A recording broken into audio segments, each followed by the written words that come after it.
You might be blocking your own luck and not even know it. All it takes is one mistake, one innocent pot of flowers placed in the wrong spot, one casual planting on the wrong day. Suddenly, the energy that should be inviting wealth, peace, and clarity into your home slams shut like a door that forgot how to open. The truth is, beauty doesn't guarantee balance. And those lovely white blossoms you placed near your front door or tucked into a sunny corner, they could be the exact reason your home feels heavy, your sleep restless, or your progress stuck in place. It's not about being superstitious. It's about understanding how subtle shifts in placement can redirect the flow of energy, either letting abundance in or quietly pushing it away. Most people treat plants like decor, something to fill space, soften edges, or look good in a photo. But in energy terms, plants are doorways. They breathe for your home. They either filter light and tension or trap it.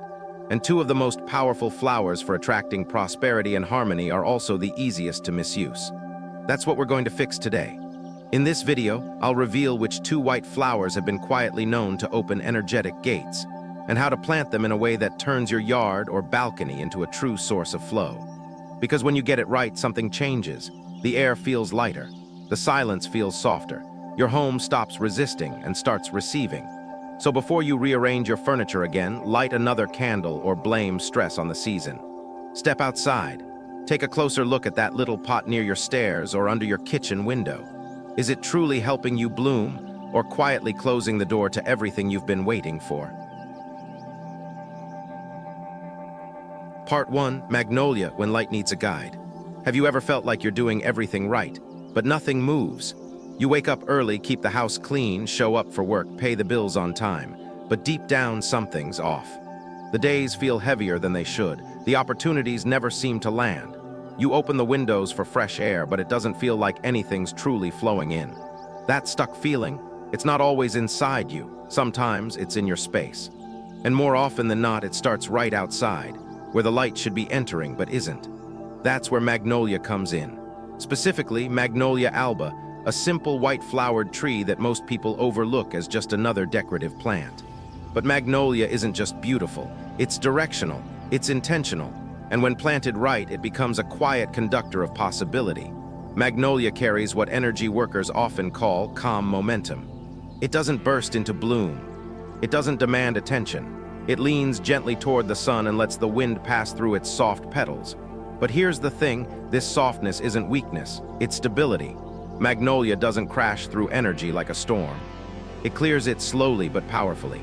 In a home where everything feels too fast, too loud, or too stuck, Magnolia is the pause, the breath, the grounding force that starts to reset the atmosphere, not with noise, but with stillness. When you place this tree with purpose, especially in the eastern part of your garden or front yard, you invite in one of the most transformative energies, fresh beginnings. Eastern light is morning light. It's the energy of start again. And Magnolia planted in that direction becomes a kind of daily reset button for your home's energetic flow. But direction is just the start. Timing matters too. In energy traditions, Wednesday is considered a balanced day, sitting right in the middle of the week, neither rushed nor reflective, but neutral. A perfect time to root something new. Planting Magnolia on a Wednesday allows its energy to harmonize with the natural pulse of your week. It becomes a silent partner in your home's rhythm, anchoring calm on the busiest days and holding light on the hardest ones. But here's the mistake many people make. They treat Magnolia like a decorative tree, not a living energy field. They plant it wherever there's space. They let it dry out or crowd it against walls. And when the leaves turn yellow or branches go wild, they think it's just poor maintenance. What's really happening is energetic congestion. A stressed Magnolia becomes a reflector of stress. Its roots can't breathe. Its energy turns inward. And instead of attracting opportunities, it starts reflecting frustration. To unlock Magnolia's full power, you need to give it space, literally and energetically. Use loose, well-draining soil. A mix of garden soil, sand, and light compost works well. If you're planting it in a pot, make sure it's wide and deep. Think of it like giving the roots room to think and stretch. When roots feel safe, they send up stronger shoots. And a stronger Magnolia doesn't just look better. It holds more energy, more calm, and more clarity for your space. Pruning is essential too, not just for the tree's health, but for its flow. Dry branches, faded blossoms, or tangled growth all trap stale energy. It's the botanical version of emotional clutter. If you want your home to feel lighter, your mind clearer, your luck smoother, start by trimming the pieces that no longer serve. And here's something few talk about. How you feel while you're tending your magnolia matters. If you're rushing, multitasking, or just trying to get it done, the plant feels that. But if you pause just for a minute and plant with a quiet wish in mind, you turn an ordinary act into a powerful alignment. A whisper to the universe that says, "I'm ready to let things grow." Over time, you'll notice small changes. Not dramatic, not fireworks, but subtle shifts. The phone call that comes after weeks of silence. The job lead that feels like a better fit. The morning you wake up and realize you're not tired anymore, you're clear. That's magnolia, a guide. Not loud, not showy, but steady. It doesn't push the light in. It invites it and holds the door open for as long as you need. So if you've been feeling like something is off, like life is circling just outside your reach, don't look further out. Look to where the light should be entering. Look to where your magnolia could stand, quiet, rooted, and ready to change everything without making a sound. Part 2, a plant needs light, just like we need direction. We often talk about clarity like it's something we find, through journaling, meditation, vision boards. But sometimes, clarity isn't something we discover inside ourselves. Sometimes it's something we plant. Just like a flower leans toward light without needing to understand why, we too move in the direction of what nourishes us. But here's the problem. What if we've been leaning toward the wrong light? Take a moment to think about how you arrange your space. The cozy armchair you never sit in. The hallway that always feels cold. The potted plant that seemed like a good idea, but keeps wilting no matter what you do. It's not about the soil, it's not about the pot, it's about placement. And the same is true for us. When something in our life keeps feeling stuck, relationships, money, mood, it's often not that we lack effort, it's that we're positioned wrong. Like a plant pushed into the corner, trying to grow in a space that doesn't see the sun. That's why the direction you plant in matters, not just for the plant, but for you. Because a flower placed in the right light doesn't just grow, it thrives. It aligns, it begins to reflect the energy you wish you had more of, and in turn you begin to shift too. Energy work isn't always about crystals or incense. Sometimes it's as simple as standing on your porch and asking yourself, where does the light feel clean? That's where your plant goes, that's where your next step begins. In the practice of energetic placement, the east isn't just a compass point. It's a message. It's morning light, first breath, new beginnings. That's why both the magnolia and jasmine respond best when planted facing east or northeast. Their energy leans into that early, unfiltered light, soft enough to soothe, strong enough to activate. You'll notice something subtle when you place a plant in this direction. The air feels different there. Even the way the leaves move, gentler, more alert. That's not just the wind, that's alignment. But planting in the right direction isn't about chasing a perfect outcome. It's about stepping out of resistance. When a plant is placed where it belongs, it doesn't have to try to grow. It just does. No performance, no forcing. Just pure, quiet expansion. And isn't that what we all want? A place where we can simply be and grow? Still, most people don't think about this. They buy a beautiful plant, drop it next to the front door, and hope for the best. And when it starts to yellow or droop, they assume it's their fault. But just like people, plants can't thrive where they don't belong. So before you blame yourself for the parts of life that feel unfulfilled, ask, am I standing in the right light? Am I giving myself what I truly need, or just what fits the space? If you've ever felt invisible in your own home, if your routines feel hollow, if something in you longs to be rerouted, start by moving one plant. Not randomly, but intentionally. Step outside in the early morning, feel where the air is still and honest, place your plant there. And while you're doing it, place a quiet thought too, a wish. A real one. Maybe it's I want ease. Maybe it's I'm ready to be seen. Maybe it's just let this grow in the right direction. Because direction isn't just about where you place your flowers. It's about where you decide to lean. Every plant needs light. And every person needs a reason to turn toward something. When you choose a direction that feeds you, not drains you, you begin to shape the space around you into something that supports your growth instead of resisting it. That's not landscaping, that's transformation. So next time you walk through your yard or glance at the balcony, don't just ask if your plants look good. Ask if they feel right. Ask if they're placed where light reaches them first. Because the more you honor what needs light outside of you, the more you begin to recognize what needs light within. And once you start growing in the right direction, everything else, the clarity, the calm, the sense of momentum, starts to grow with you. And that's when your home stops being just a place to live and starts becoming the place that helps you become who you were meant to be. Part 3, a pair of flowers balancing the garden's yin and yang. You've probably walked into a room that looked perfectly designed. Stylish furniture, soft lighting, clean floors, and yet something felt off. Not wrong, just unsettled. Like the space was holding its breath. You couldn't explain it, but you didn't want to stay long. That's the quiet power of imbalance. It doesn't shout, it hums beneath the surface, and it doesn't just happen inside. It begins right outside your front door. In energy work, balance isn't about symmetry, it's about movement, about making sure nothing gets stuck. That's why a garden full of plants can still feel empty. That's why two perfectly healthy trees can either nourish your space or weigh it down. The difference isn't the species, it's how they interact. Because in every space, just like in every life, what's missing isn't more, it's balance. And when it comes to energetic balance, few combinations are as gentle and powerful as magnolia and jasmine. Magnolia holds inward energy. It's stable, grounding, like a breath that brings you back to center. Jasmine carries outward energy. It reaches, softens, connects. On their own, each flower brings something healing. But together, when placed in opposing corners of a garden or balcony, they create what ancient traditions call a yin-yang flow. Not a concept, a feeling, like the way a breeze moves through open windows, like a conversation where both people finally feel heard. This balance isn't metaphorical, it's physical.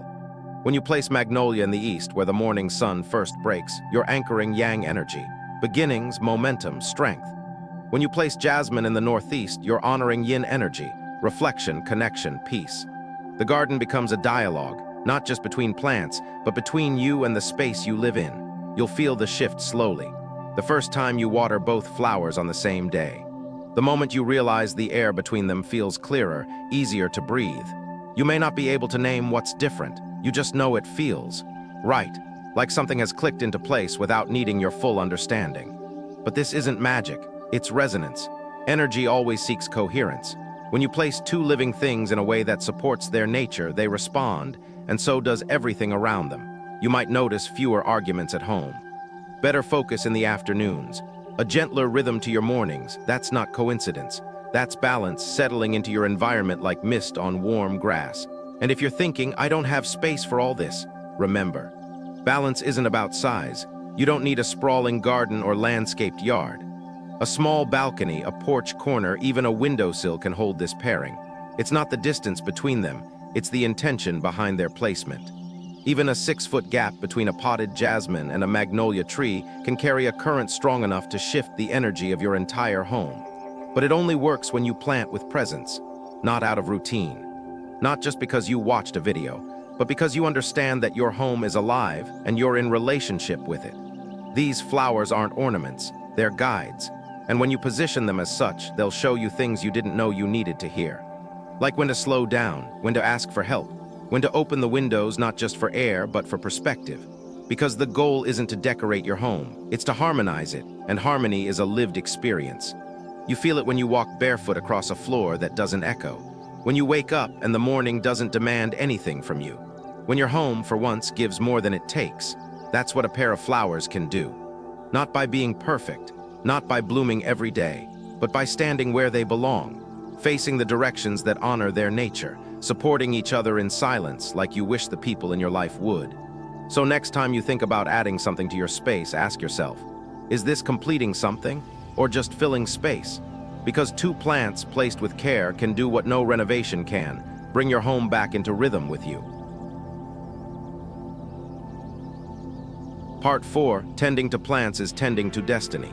Most people think planting is about growth, but in truth, planting is about relationship. It's the quiet, ongoing conversation between your hands, the earth, and the intentions you carry into both. That's why when a plant begins to fail, its leaves yellow, its stems droop, it's rarely just a sign of poor sunlight or overwatering. It's often a mirror, a signal that something in the relationship is off. You're rushing, you're disconnected. You're not showing up with care, and like any relationship, that neglect becomes visible. Plants respond not only to how we feed them, but to how we approach them. When you walk out to water a flower and your mind is elsewhere, the energy lands differently. When you prune branches while thinking about a dozen other things, the act becomes mechanical, and the plant senses that. Not in a mystical, abstract way, but in the simplest, most natural way, the same way a friend knows when you're not really listening. Living things feel the tone of our presence. That's why tending to plants isn't a chore, it's a practice. And done with intention, it becomes a kind of personal ritual, one that doesn't just help your garden flourish, but helps align your home, your energy, your sense of direction. When you trim away what's dead, you're symbolically clearing space for the new. When you wipe down the pot with warm water and a pinch of salt, you're not just cleaning, you're releasing residue, tension, and stuck emotion.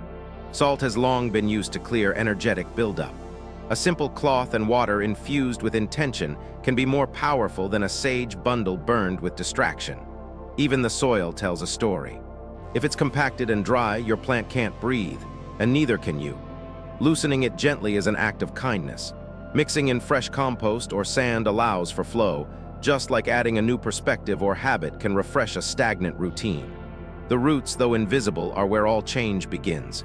And when you care for them, you're saying to life itself, I'm willing to go deeper. Now let's talk about timing, because when you care is just as important as how. One of the most powerful times to prune, replant, or cleanse your space is during the new moon. It's nature's reset point. A symbolic empty page. When you trim plants at this time, you're syncing your intention with the rhythm of the earth. You're not just doing maintenance, you're aligning your actions with a deeper current. It's the energetic equivalent of not just turning the page, but turning it at the right moment in the story. And here's something most people never think about, the container itself. Your plant pot isn't just a holder, it's an environment. Over time, it absorbs energy, especially in corners that don't get cleaned often. Dead leaves, stagnant water, soil buildup, these trap stale energy. That's why wiping your pots clean every few weeks matters, not just for appearance, but for vitality. You'll notice the difference immediately. The air feels clearer. The space feels lighter. The plant breathes again, and so do you. If you want to amplify this effect even more, try placing white stones or clear quartz around the base of your magnolia. These aren't decorative touches. They're energy conductors. White stones represent clarity, stability, and the metal element, naturally balancing the wood energy of the plant. Clear quartz, in particular, is known for its ability to amplify intention and purify space. But don't just toss them in. Rinse them first under running water. Let them reset. Let them return to stillness before you ask them to hold anything new. And throughout all of this, remember the most important element, your presence. It's not about perfection, it's about mindfulness. Every time you water, trim, clean, or replant, do it with a quiet focus. You don't have to chant, you don't have to pray, just show up fully. Let your actions say what your words cannot. I'm here, I care, I want this to grow. Because tending to a plant isn't just about greenery, it's about direction. And direction is what shapes a life. You can't always control what blooms or when, but you can choose how you show up. And in doing so, you create a space, not just for flowers to thrive, but for clarity, peace, and aligned momentum to take root in your life. That's how destiny unfolds, not all at once, not with fireworks, but slowly, steadily, in the moments when your hands meet the earth and your heart is finally quiet enough to listen. Final, you don't need to remember every tip. You don't need to become an expert in placement, pruning, or energetic cycles. What truly matters is this: your home is not just where you live.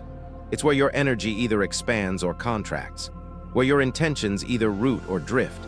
And often the smallest adjustments, the direction of a flower pot, the timing of a trim, the care you put into a single corner of your garden can have the most profound effect.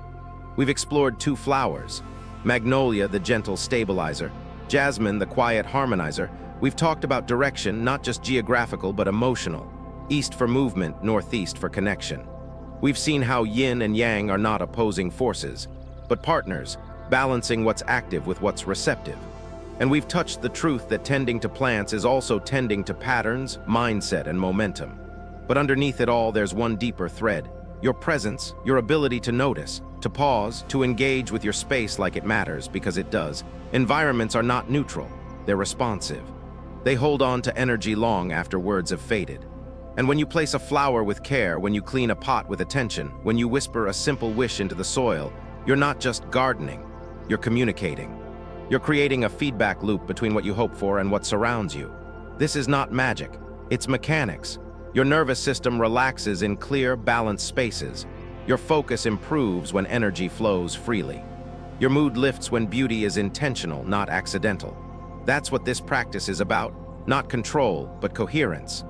Aligning what's inside you with what's around you so that you're no longer working against your own environment, but moving with it. So next time something feels off, not dramatic, just slightly misaligned, don't rush to fix it with effort. Step back, walk outside. Look at the corner where the plant leans, where the light barely touches, where the energy hesitates. Sometimes the most powerful shifts begin not with doing more, but with changing where you place what already exists, including yourself. And when you start there, everything else begins to move. Gently, quietly, but unmistakably in the right direction.